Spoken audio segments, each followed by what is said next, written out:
Yesu ogapoa mambu mai ucing klore gap lala mapang gap oit le mang klai mai rau gap klongan gap tamrne pa maton mabiap we brandu pang bebrasi masak chanpa gay tamrklalan mo nau ti mekhe gap ngarlenun hama Yesu mau hom oiting bramek o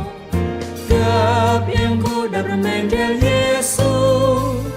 ya lapang yuci maka gap tamrne pa maton mabiap we brandu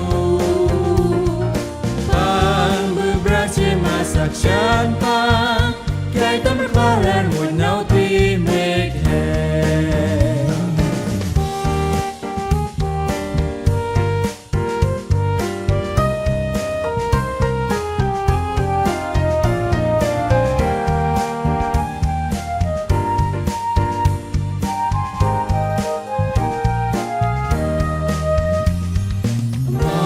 Yesu telan maler moy gabrong pangoy ting tunga pang kuriking brandu nam kla